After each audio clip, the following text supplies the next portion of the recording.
Audio Jungle. Audio Jungle. Baik Bapak Ibu, Assalamualaikum warahmatullahi wabarakatuh. Waalaikumsalam warahmatullahi wabarakatuh. Selamat pagi untuk semuanya. Luar biasa, sehat ya. Nanti kalau saya bilang joyful learning, asik gitu ya. Joyful learning, asik gitu ya. Yuk, 3, 2, 1, joyful learning, asik. Diulang ya, joyful learning, asik. Luar biasa. Sambil senyum, nggak boleh nggak sambil senyum. Senyumnya nggak boleh dipaksakan ya. Joyful learning, asik. Baik, Bapak Ibu semua pasti sudah tahu bahwa joyful learning itu pasti pembelajaran yang menyenangkan, menarik dan menyenangkan. Dan pasti sudah tahu menarik, menyenangkan itu aspek apa. Ya, aspek apa. Pasti sudah tahu itu. Ya. Saya pikir pasti sudah tahu. Nah, tetapi banyak orang mengatakan bahwa bersedia siap menjadi pembelajar yang menarik dan menyenangkan, tetapi justru dosen yang membosankan, dosen yang menakutkan, dosen yang tidak punya nilai yang bagus untuk pendorong bagi anak. Bahkan ketika mahasiswa itu berbincang di kamar tidurnya, di asrama, dia menjadi pertama yang dibicarakan. Nah, pertama yang dibicarakan itu bukan bagusnya, mungkin marahnya, kekesalannya. Dan itu bukan dosen yang ikut hari ini ya, dosen-dosen lain. Dosen hari ini pasti dibincangkan aspek positif karena termotivasi. Betul ya? Baik, hari ini kita sama-sama lah ya. Sama-sama untuk membicarakan tentang joyful learning. Ya. Saya yakin semua dosen pernah mengajarkan ilmu dengan memberi kesan yang terbaik.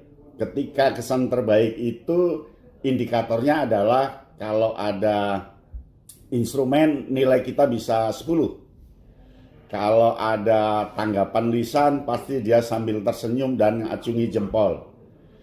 Kalau pada akhirnya ketika dia di dunia tugas, yang diingat adalah Bapak Ibu semuanya. Ya, Bapak Ibu semuanya. Joyful learning itu ditentukan oleh dosennya, ya. Tapi sebelum itu kita harus optimistis dengan dunia karena dunia tidak pernah kejam. Betul kan? Kita harus optimis dengan dunia karena dunia tidak pernah kejam. Justru yang kejam adalah kita. Ya. Kita sangat kejam. Padahal ruang kelas itu bagian dari dunia, mahasiswa bagian dari dunia, buku-buku bagian dari dunia, tetapi mengapa kita kejam? Padahal dunia tidak pernah kejam. Kemudian, lalu Indonesia adalah rumah kita. Karena Indonesia rumah kita, maka orang yang hidup di rumah Indonesia harus orang yang joyful, orang yang berbahagia. Joyful learning, asik. Joyful learning, asik. Mana tangannya? Yuk, joyful learning, asik. Luar biasa. Nah, Bapak Ibu, kira-kira kalau Bapak Ibu mengajar di menit pertama, 3 menit saja, putarkan lagu, nyanyi bareng, lupakan materi yang akan dibahas, kira-kira menyenangkan nggak? Pernah melakukan seperti itu? Belum? Saya berkali-kali di mahasiswa S1, S2, 5 menit pertama nyanyi bareng, senang semua. Ketika senang, baru konsentrasinya bagus. Mengapa seperti itu? Karena sebelum kita masuk 5 menit pertama, itu pikiran mahasiswa kemana-mana.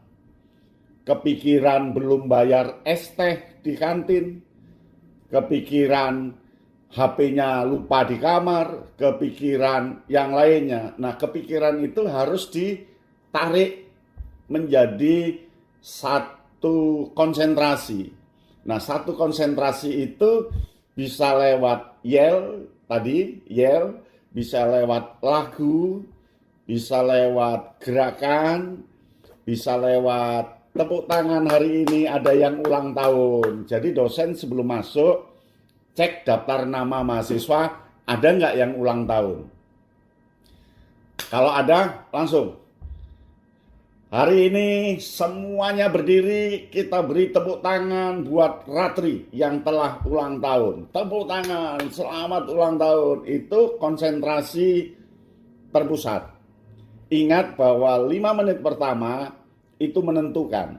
Ketika 5 menit pertama tidak digiring ke fokus, itu akan selamanya menyebar. Diferensiasinya tinggi, konsentrasi mahasiswa. Belajar itu pilihan. Karena belajar itu pilihan, Bapak Ibu, mengapa kita nggak milih bahwa belajar itu yang baik? Mengapa yang buruk? Kalau belajar itu pilihan, mengapa harus sedih? Ya kita harus milih yang gembira. Mengapa kita harus milih yang susah? Ada pilihannya senang. Mengapa kita harus nyinyir? Wong ada pilihannya sopan. Mengapa kita harus sombong? Wong ada pilihannya sederhana. Mengapa kita harus kejam? Wong ada pilihannya ramah. Mengapa kita harus sakit?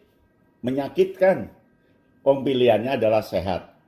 Maka perkuliahan ini meskipun metodenya yang tercanggih, ketika suasana konteks tidak dibangun dengan joyful learning, sia-sia. Yakin sudah sia-sia.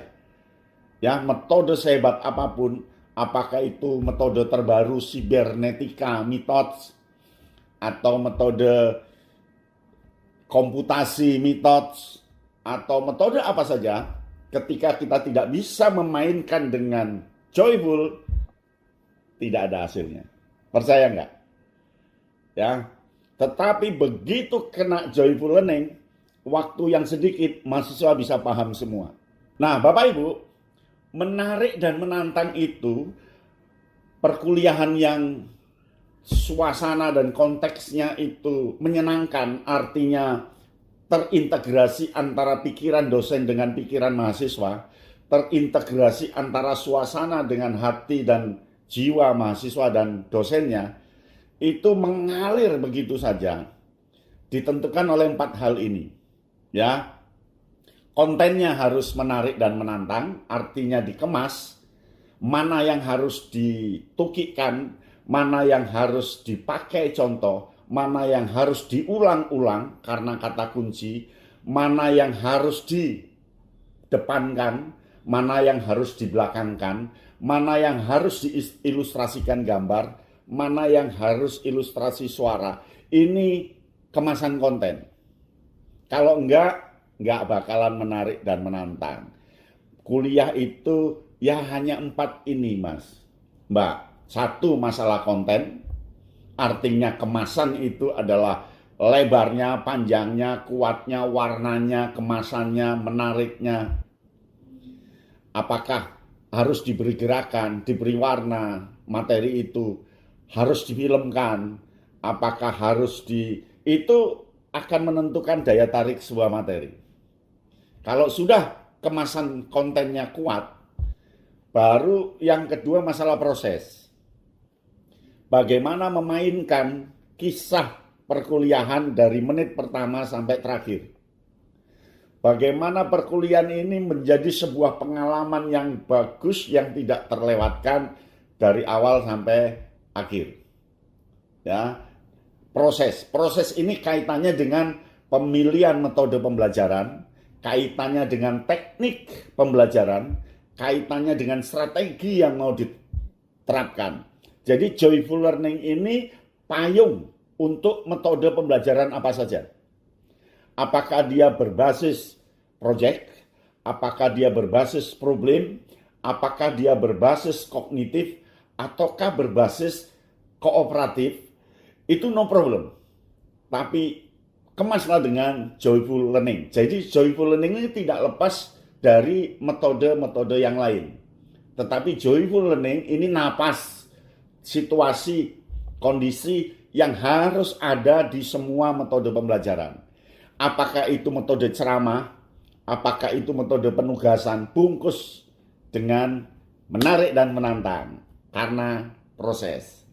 Nah, yang ketiga, ketika dia kontennya bagus, sudah ditata dengan bagus, sudah dikemas ya dengan enak sehingga kita jadi tertarik dengan materi itu, lalu prosesnya dijalankan dengan bagus, lalu sistemnya, dia suka dengan sistemnya. Sistemnya itu mudah dipahami, logikanya itu enak dan nilainya bagus. Jadi jangan sampai kontennya bagus, prosesnya bagus, sistem penilaiannya jelek. Mahasiswa yang aktif, konsentrasi, nilainya nggak ada. Mahasiswa yang sudah mengumpulkan tugas, nilainya keluar 2 bulan berikutnya. Ini nggak bagus. Jadi sistem juga harus dikemas dengan bagus sehingga berdaya tarik. Setelah itu baru hasil. Hasil itu kaitannya dengan psikologi mahasiswa. Bangun psikologi mahasiswa karena hasil ini kan capaian pembelajaran yang dicapai oleh mahasiswa. Yang dimaksud hasil ini kondisi mahasiswa. Maka ciptakan mahasiswa itu, kenali psikologinya, kenali trennya. Sekarang ini mahasiswa sukanya baju apa? Sekarang ini mahasiswa sukanya lagu apa?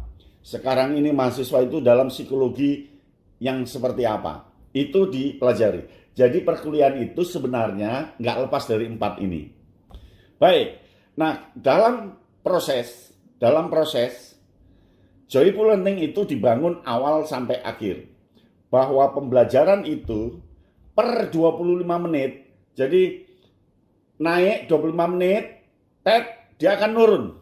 Kondisi psikologisnya, daya tariknya, nafsu untuk belajar, kemudian daya konsentrasinya nurun.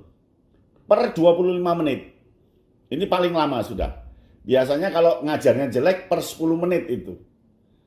Maka yang pertama, ketika kuliah pertama, buatlah energizer. Energizer itu joyful learning, asik. Lalu energizer ini bisa lewat apersepsi, energizer ini bisa lewat lagu tadi, atau apapun, namanya energizer. Lalu proses, jalankan 25 menit, paling lama itu, ya, 25 menit, adakan ice breaking. Ice breaking itu macam-macam, bisa ice breaking gerak, bisa ice breaking suara, bisa ice breaking pindah tempat, bisa ice breaking lagu, bisa ice breaking apapun, dan itu bisa diciptakan, ya, ice breaking bisa teka-teki atau apapun, ya. Lalu proses lagi 25 menit ice breaking lagi, berarti dosen harus kaya dengan ice breaking, pemecah kebekuan. Nah, Bapak Ibu, joyful learning itu perpaduan pembelajaran yang sekarang dirumuskan oleh Baby DePorter lewat quantum teaching, lewat quantum learning. Quantum teaching dan quantum learning itu perpaduan antara belajar behavioris berdasarkan pengalaman dengan sugestopedia. Sugestopedia itu pembelajaran yang mahasiswa tertarik karena sugesti yang diciptakan oleh dosennya. Itu tokohnya Lozanov dari Rumania, Lozanov. Lalu Baby DePorter mengambil inti dari pembelajaran kepramukaan. Baby DePorter menulis quantum teaching dan quantum learning itu mengambil roh dari pramuka. Mengapa? Karena pramuka itu memang ada joyful learningnya sangat kental. Mengapa? Karena dia lewat suara. Maka di sana ada lagu, ada morse. Lewat visual, ada semapur, ada tanda jejak, ada api, lewat gerak dan sebagainya. Maka Baby DePorter ngambil dari behaviors, ngambil dari scouting, ngambil dari sugestopedia. pembelajaran berbasis sugesti. Ini yang namanya dunia NLP. Nanti kalau Bapak Ibu belajar tentang NLP, Neuro Language Program, lewat ngomong satu kalimat saja, mahasiswa akan ngikuti terus. Ya, itulah yang namanya hypno teaching, pembelajaran berbasis hypno teaching. Ya, hypno teaching itu bisa terjadi karena konsentrasi yang tinggi yang diciptakan dalam suasana tanpa beban. Nah, prinsip quantum teaching, quantum learning, yang pertama segalanya bertujuan. Yang dimaksud segalanya bertujuan itu meletakkan meja menghadap ke kanan itu punya tujuan. Lampu yang oleh dosen dimatikan satu, yang tiga dihidupkan, itu harus bertujuan. Papan tulis yang waktu itu ditali oleh dosennya itu bertujuan. Jadi segalanya bertujuan. Paham ya? Ketika Bapak Ibu masuk ke kelas, kelas itu disetting dalam rangka mencapai tujuan. Apakah mejanya ditumpuk? Itu bertujuan. Apakah kelasnya matikan lampu semua dalam posisi gelap? Itu bertujuan. Jadi setting tempat itu diperlukan dalam joyful learning. Setting tempat. Ya. Yang pertama. Yang kedua, segalanya berbicara. Jadi ketika mau ngajar apa, gurunya, dosennya bawa buku yang sejenis, ditaruh di lemari itu semua. Jadi bukunya topiknya mungkin tentang penerbangan masa depan. Nah, di situ ditempel di situ, tempel semua, dijajar bukunya. Jadi minta mahasiswa untuk ngambil buku ke perpus, mungkin 20 judul, taruh di situ. Itu yang namanya segalanya berbicara. Ya, senyuman berbicara, mimik berbicara, tangan ini berbicara, dan seterusnya. Maka joyful learning dosennya harus seperti aktor. Ya, ada gelengnya, ada jogetnya, ada pura-pura marah, ada senyum, ada macam-macam. Begitu. Ya. Jika layak dipelajari, layak dirayakan. Jadi rayakan. Ketika mahasiswa paham sebuah rumus, hebat. Rumus satu luar biasa. Ketika mahasiswa mempelajari apa, luar biasa kamu. Ayo coba semua lihat. Ini temuannya si Badu. Ya seperti ini hasilnya. Iya Pak, saya juga seperti itu. Tepuk tangan, hebat. Ucapkan, saya sudah jawab soal. Yuk, 3, 2, 1. Saya sudah jawab soal, begitu. Ya. Kemudian, akui setiap usaha. Setiap usaha mahasiswa, akui. Ya, akui. Pengalaman sebelum pemberian nama. Artinya, nggak usah ngomong teorinya dulu. Nggak usah ngomong konsepnya dulu. Nggak usah ngomong materinya dulu. Tapi mereka melakukan, baru kita omong yang kamu lakukan itu loh. Namanya teori gravitasi.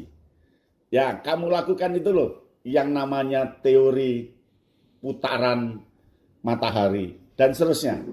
Ya, jadi prinsipnya di joyful learning itu seperti itu. Audio Jungle. Audio Jungle.